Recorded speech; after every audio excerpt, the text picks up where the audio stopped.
como é que vocês estão? Eu espero que bem. Aqui é a Amanda e bom, a gente está em outubro, mês das crianças, então eu decidi que eu iria reler uma das minhas histórias favoritas da infância. E é sobre esse livro que a gente vai conversar nesse vídeo. O Mágico de Oz, do autor L. Frank Baum, publicado originalmente em 1900. Quando eu li essa história na infância, era uma versão adaptada, era uma versão específica para crianças, então o livro era bem mais curto. Inclusive, quando eu li esse livro na infância, eu lembro de ter sido uma leitura para a escola, e eu acho que eu já comentei isso em algum vídeo, que era comum que a gente fizesse teatrinhos sobre os livros que a gente lia. E a gente fez um teatrinho do Mágico de Oz, e eu fui a Dorothy. Eu lembro que era a gente mesmo que fazia os figurinos e tudo. Então eu lembro de ter comprado uma sapatilha. Eu acho que eu já tinha sapatilha. Vocês lembram daquelas sapatilhas da moleca? Eu comprei em papel prateado, em alguma papelaria qualquer. E foi assim que eu fiz os meus sapatos prateados da Dorothy. Lembro de ter levado um cachorrinho de pelúcia para ser o Totó. Enfim, saudades da infância. Quando eu li esse livro pela primeira vez, eu devia ter, sei lá, 10 anos. Então agora, 10 anos depois, tendo a oportunidade de reler, as experiências foram bem distintas. E isso é meio óbvio, né?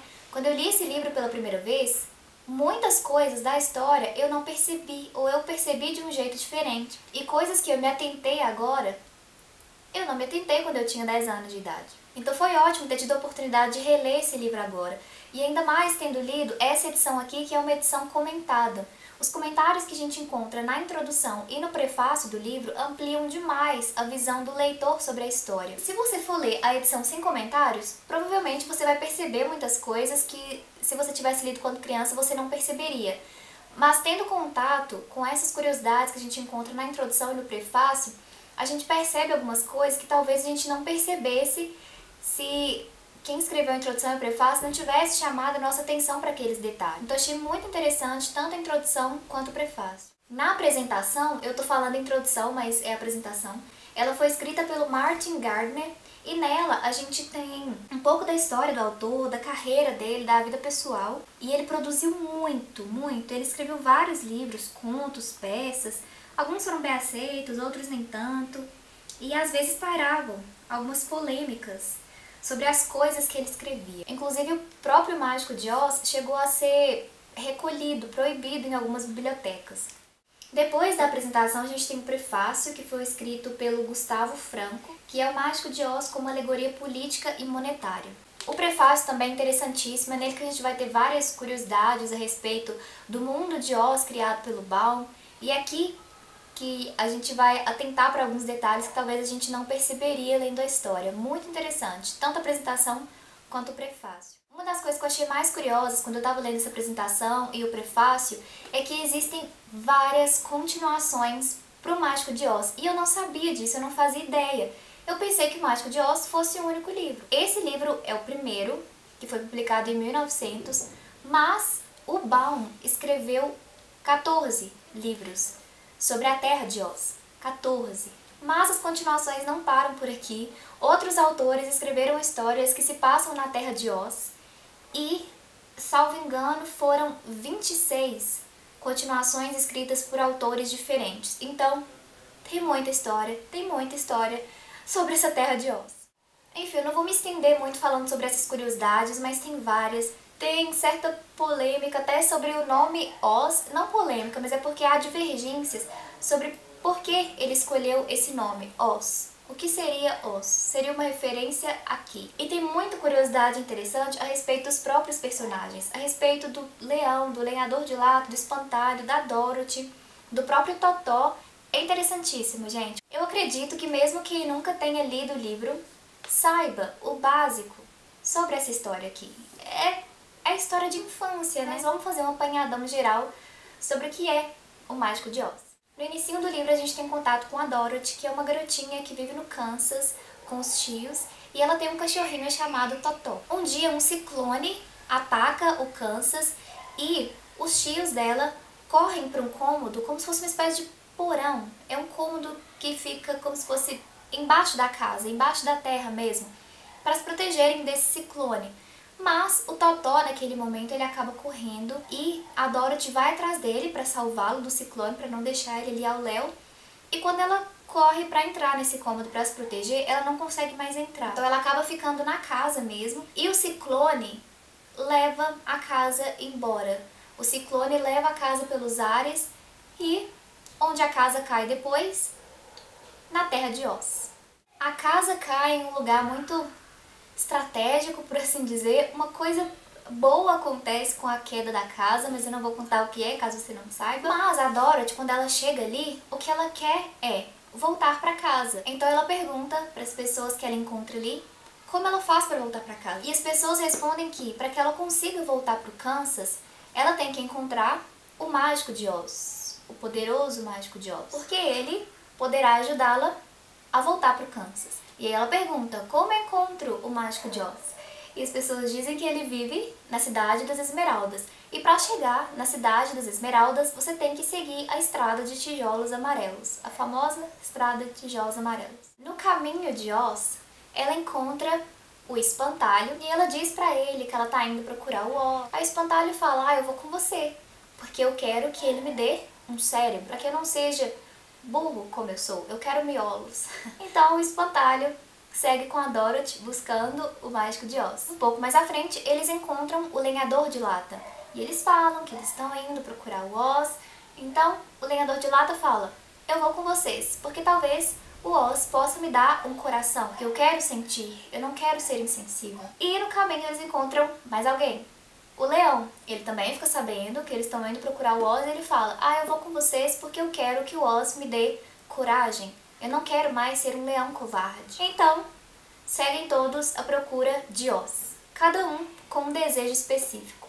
E aí, será que eles encontram o Oz? Será que o Oz os recebe? Será que o Oz atende aos pedidos de cada um deles? Eu não sei se isso é verdadeiramente um suspense, porque acredito que muitas pessoas conhecem a história, mas ainda assim eu não vou contar para não estragar a experiência de leitura de quem está aí me assistindo e talvez não tenha lido, não tenha visto os filmes. Boa parte da história são com esses personagens percorrendo o caminho até a Cidade das Esmeraldas. E é nesse percurso que a gente vai conhecendo mais cada um e outros seres e lugares que eles vão conhecendo nesse caminho. Tem diálogos muito interessantes entre os personagens, tem momentos muito interessantes entre os personagens. Tem uns momentos bem improváveis na história também. Sabe quando acontece uma situação difícil, uma situação mais complicada? Então, muitas vezes a solução simplesmente aparece, sem muita preocupação de construir uma atmosfera para deixar a situação mais crível, sabe? Crianças provavelmente não vão se atentar para esse tipo de coisa, mas um leitor um pouco mais velho vai olhar para algumas situações e falar, vá, é sério isso? O engraçado é que isso não tira a graça da história, porque algumas situações que eram talvez para ser vistas como situações de perigo, acabam se tornando situações cômicas. Então não dá aquele suspense, um frio na barriga de como eles vão resolver isso. Acaba sendo engraçado, como a coisa toda se resolve. A minha coisa favorita nesse livro são os personagens. Principalmente esses 3 personagens que a Dorothy encontra pelo caminho. O Espantalho, o Lenhador de Lata e o Leão. O que a gente percebe quando a gente está lendo o livro é como eles já tinham aquilo que eles buscavam. Tem uma frase muito interessante, dita, não sei se na apresentação ou no prefácio, que fala o seguinte: e por trás de suas estranhas aventuras, como em todas as fantasias de Baum, esconde-se mais de um nível intencional de significado.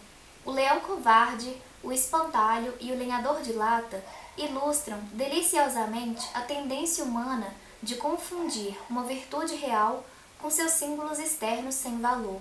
Eu acho incrível isso, a gente perceber essa deficiência de percepção nos personagens sobre coisas que eles já tinham, mas que eles ainda tinham ambição em consegui-las. É a ideia de placebo, né? Se você fala, olha, eu quero ter coragem. Chega alguém e fala, toma esse suco aqui, você vai ser a pessoa mais corajosa do mundo. O suco, na verdade, não tem nenhum valor. Mas, como te disseram, e você acredita naquilo, você toma e de repente, pá, sou a pessoa mais corajosa do mundo. Isso me lembra, inclusive, uma cena de algum filme, livro do Harry Potter, que eu não vou lembrar qual livro ou qual filme é, mas é uma cena, eu inclusive nem lembro se isso acontece com o Rony ou com o Harry, minha memória é muito boa, que um deles pensa que tomou uma poção E aí eles conseguem fazer aquilo que que ele devia fazer e que ele acha que ele não conseguiria. Então ele tomou a poção e ele fala, pronto, agora eu consigo. Mas na verdade ele não tinha tomado a poção, aquilo não era a poção. Então alguém te dá alguma coisa e fala, olha, agora você consegue, e aí você acredita naquilo e faz, quando na verdade aquilo que te deram não fazia diferença nenhuma. E é bem isso na história com esses personagens. Eles acreditam profundamente que eles precisam daquilo que eles estão buscando, quando na verdade eles não precisam, porque eles já têm aquilo. Bom, gente, então fica aqui a minha recomendação de O Mágico de Oz. É um livro que crianças podem ler e adultos também. Quando a gente quer reler uma história que a gente gosta muito, às vezes dá certo receio, certo medo de não gostar tanto, medo de que a releitura não seja tão legal quanto a leitura.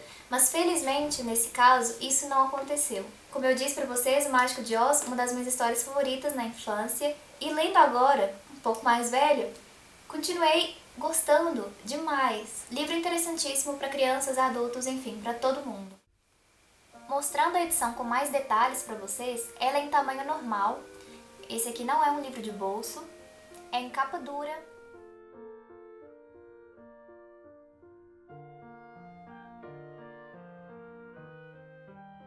Dentro, na primeira página, nas edições da Zahra, a gente sempre tem essa corzinha diferente. Nesse livro é vermelho com uns pontinhos de luz. O livro começa com a apresentação escrita pelo Martin Gardner.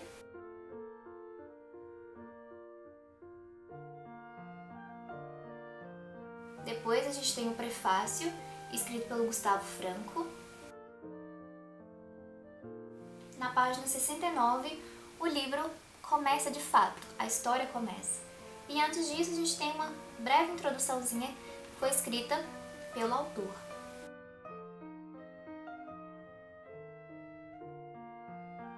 O livro tem folhas amarelas e tem várias ilustrações ao longo do livro. As ilustrações dentro da história são em preto e branco.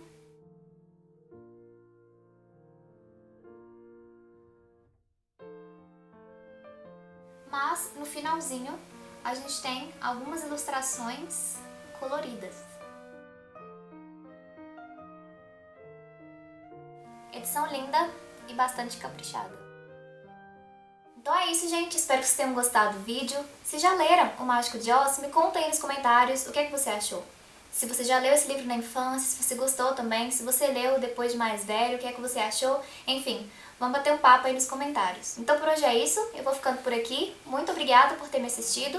Se tiver gostado do vídeo, não esquece de avaliar. Se é novo por aqui, se inscreve no canal. O link do blog e das redes sociais ficam sempre na descrição do vídeo. Se você quiser me acompanhar alguma delas, fica à vontade. Um beijão pra você, boa semana e tchau! A gente se vê por aí ou no próximo vídeo.